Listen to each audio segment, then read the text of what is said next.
आइए आज हम इलेक्ट्रोस्टैटिक्स के एक महत्वपूर्ण कंसेप्ट प्रेरण द्वारा आवेशन के बारे में स्टडी करते हैं। और सबसे पहले हम देखते हैं कि आखिर प्रेरण द्वारा आवेशन से क्या तात्पर्य है। तो किसी भी बॉडी को टच किए बिना चार्जिंग करने का प्रोसेस प्रेरण द्वारा आवेशन कहलाता है। इस विधि में किसी आवेशित वस्तु को अनावेशित वस्तु से संपर्क किए बिना ही विपरीत प्रकृति का आवेश उत्पन्न किया जा सकता है। आइए हम देखें आखिर कैसे। तो इसके लिए एक एक्सपेरिमेंट हम परफॉर्म करते हैं, जिसके तहत स्टेप नंबर 1 में हमने धातु का एक गोला लिया, जिसे कि हमने कुचालक स्टैंड पर रख दिया। धातु के इस गोले पर नेट चार्ज का मान जो है वह 0 होता है। नेट चार्ज का मान 0 होता है, इसका क्या तात्पर्य है? तो धातु के इस गोले पर number of positive charge number of negative charge के इक्वल होते हैं। और हमने कुचालक स्टैंड पर इसे इसलिए रखा जिससे आवेश गोले पर ही रहे, चालक स्टैंड से होते हुए पृथ्वी में न चली जाए। आइए हम स्टेप नंबर 2 की ओर बढ़ते हैं। तो स्टेप नंबर 2 में हमने कांच की एक धन आवेशित छड़ को हम गोले बी के पास लाते हैं। ऐसा जब हम करते हैं तब हम जानते हैं कि चूंकि विपरीत आवेश एक दूसरे को आकर्षित करते हैं एवं समान आवेश एक दूसरे को प्रतिकर्षित करते हैं, अतः जैसे ही हम धन आवेशित कांच की छड़ को गोले बी के समीप लाते हैं, कांच की छड़ ए पर उपस्थित धन आवेश गोले बी पर उपस्थित ऋण आवेशित इलेक्ट्रॉनों को अपनी ओर आकर्षित करते हैं। ऐसा करने से गोले के दूर वाले पृष्ठ से इलेक्ट्रॉन ए के निकट वाले पृष्ठ पर एकत्र होने लगते हैं और यह क्षणिक क्रिया जैसे ही गोले के इलेक्ट्रॉनों पर परिणामी बल शून्य हो जाता है, तुरंत बंद हो जाती है। इस प्रकार हम देखते हैं कि गोले बी का छड़ ए के पास वाला पृष्ठ ऋणावेशित एवं दूर वाला पृष्ठ इलेक्ट्रॉनों की कमी के कारण धनावेशित हो जाता है। इस प्रकार इस स्टेप में हम देखते हैं कि चार्जेस का सेपरेशन होता है, चार्जेस का रिडिस्ट्रीब्यूशन होता है।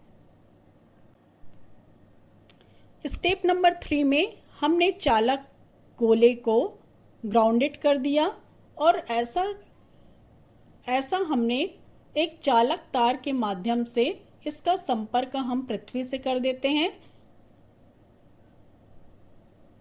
और जब गोले बी को पृथ्वी से संबंधित कर देते हैं तब हम देखते हैं कि गोले बी पर उपस्थित समस्त धनावेश पृथ्वी में चला जाता है। इसका क्या मतलब हुआ?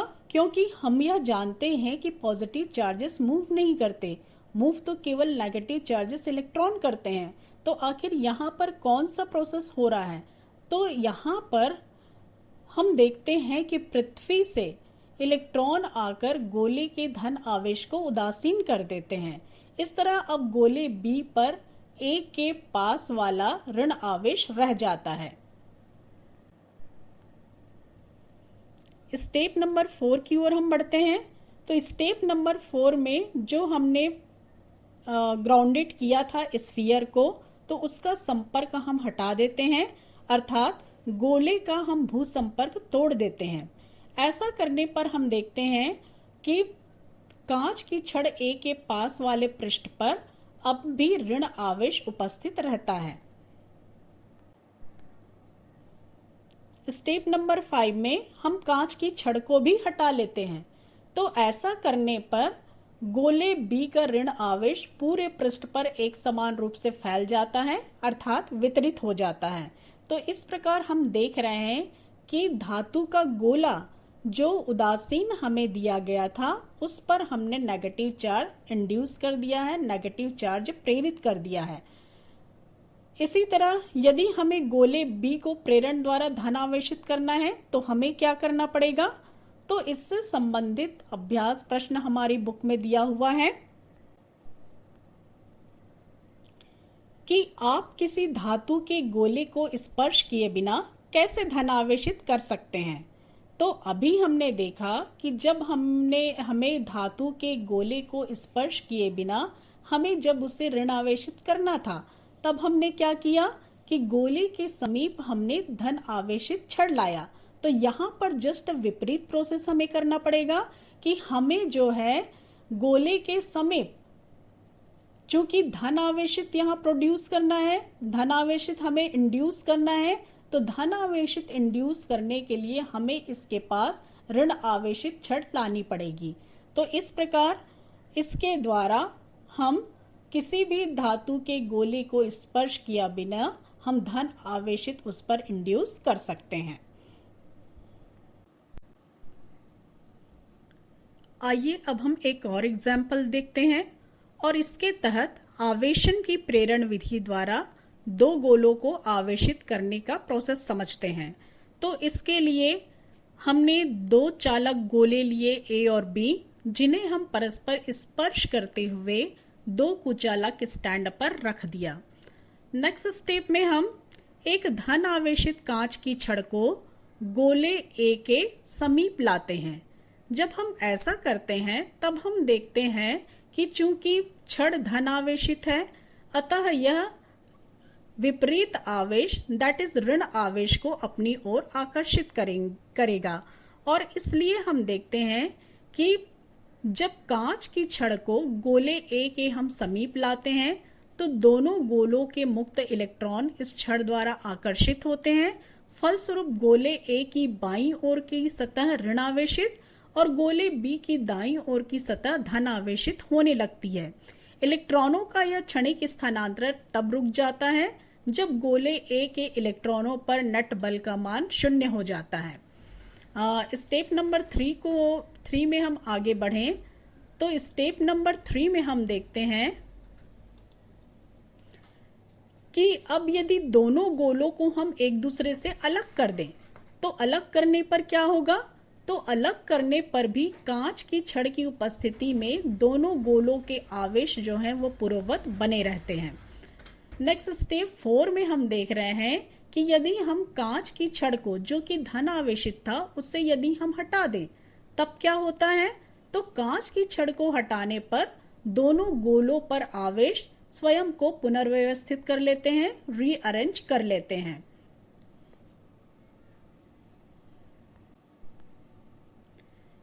स्टेप नंबर 5 पर हम नजर डालें तो अब हमने क्या किया कि दोनों गोलों को अब काफी दूर एक दूसरे से हटा दिया। मीन्स इनके बीच का सेपरेशन जब हम बढ़ा देते हैं तब हम देखते हैं कि दोनों गोलों के आवेश उनके पृष्ठों पर समान रूप से फैल जाता है और इस तरह दोनों गोले प्रेरण विधि द्वारा आवेश से आवेशित हो जाते हैं और जिसके तहत हम देख रहे हैं कि दोनों गोलों पर एक दूसरे के विपरीत आवेश उत्पन्न हो जाता है। यहाँ हमें यह ध्यान देना है कि इस प्रोसेस में यहाँ कांच की छड़ का आवेश कम नहीं होता।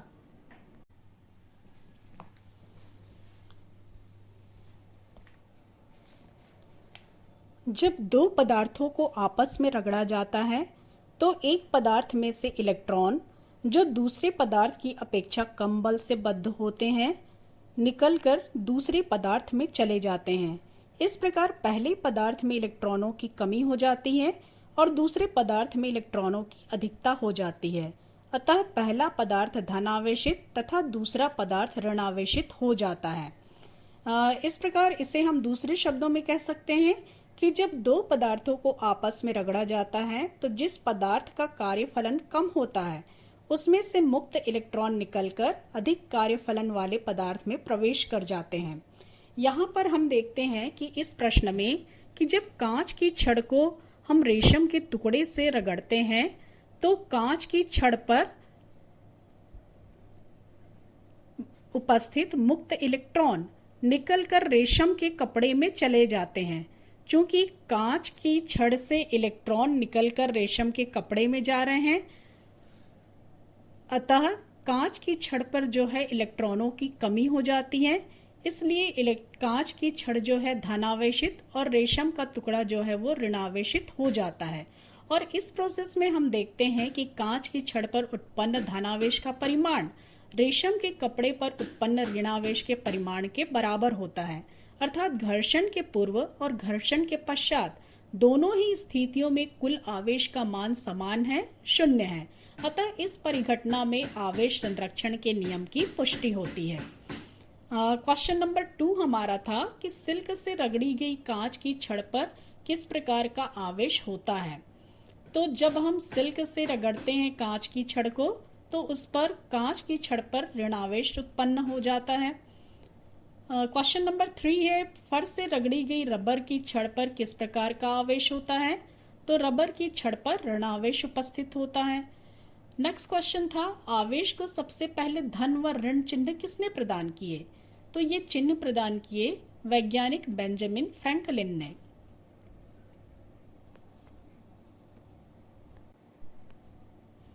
आइए आज के प्रश्न पर हम नजर डालते हैं कि किसी चालक को धन आवेशित करने पर उसका द्रव्यमान कम हो जाता है, क्यों। तो इलेक्ट्रॉनों के चालक से निकलने के कारण ही चालक धन आवेशित हो जाता है। अतः चालक को धन आवेशित करने पर जितने इलेक्ट्रॉन चालक से निकलते हैं उतने इलेक्ट्रॉन के द्रव्यमान के बराबर चालक के द्रव्यमान में कमी हो जाती है। आज की क्लास यहीं तक। नेक्स्ट वीडियो में हम देखेंगे कि आखिर वैद्युत आवेश के मूलभूत कौन कौन से गुण होते हैं। Thank you.